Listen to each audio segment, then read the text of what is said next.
Hello there friends, and welcome on back to Finance with Frittles. I hope your day is awesome. If you've not yet subscribed, I'd ask you to consider hitting that red subscribe button for me. It'd be much appreciated. In today's video, we're going to cover an important topic related to your overall budgeting process in your financial life. The cost of living in your area.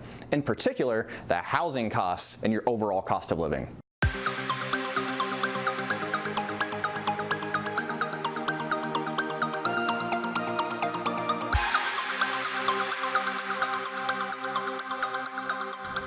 When doing an analysis, it's pretty incredible to see the amazing differences in home prices from one area to another. For example, in our location here in Virginia, we have a fairly moderately priced home market, but there's some places that are extraordinarily inexpensive. For example, you could live out in the Midwest and say a place like Columbus, Ohio, and enjoy raucous times at Buckeyes football games, and do it all while residing in an area with a median home price of just $200,000. That's according to the National Association of Realtors.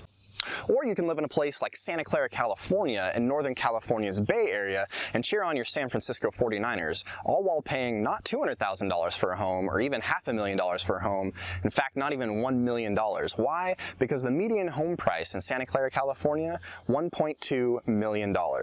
With jumbo mortgage fixed rates right at about 3.6% for a 30-year loan, we can isolate the payment variable in that finite annuity formula to find that the payment comes out to $5,400 per month. And we haven't even started talking about things like homeowners insurance, property taxes, utilities.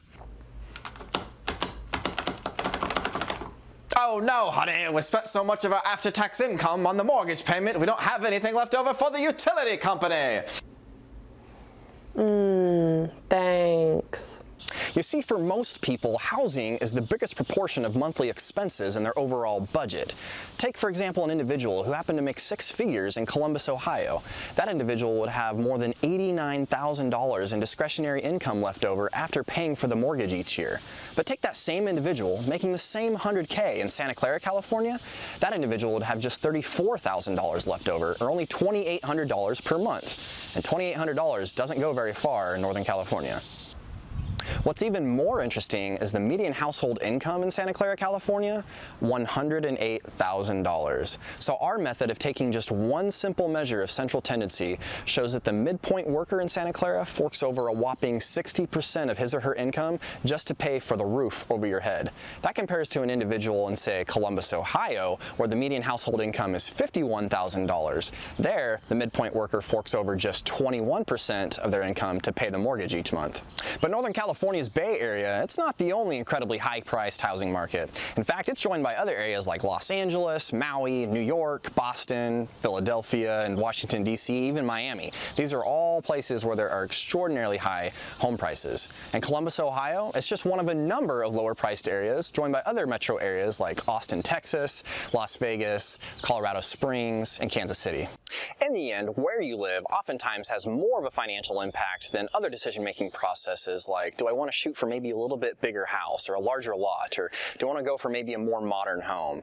But in the end, it's important that you at least consider living in a less expensive area because it can have massively positive financial repercussions. But many of us have anchors in a given area in which we live.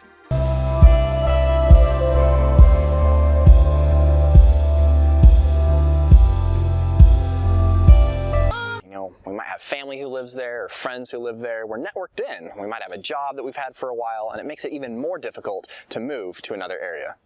There's certainly objective financial appeal to living in a lower housing cost area. There's a reason that in retirement, so many individuals leave higher priced metropolitan statistical areas and states like California, and they settle down in lower cost areas like Arizona and Idaho and Texas. But that doesn't mean that you should necessarily discount the inherent value in living in the hometown in which you've grown up. That's something that you really can't place a dollar value on. But if you know someone who happens to be looking for a long-term solution for employment or looking for an area to settle down, I'd ask that you suggest to them they take a look at the housing market in the areas to which they're going, because it has a huge factor in your overall budgeting process. And at the end of the day, it's at least worth considering a little bit just to see where you're going to live.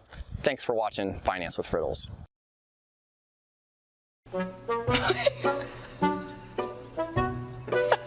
Lacey. Sorry. Thanks. You need to hold it like okay. So the camera. No, I'm practicing the thanks. It's a big line. Okay. But I can't remember my freaking lines.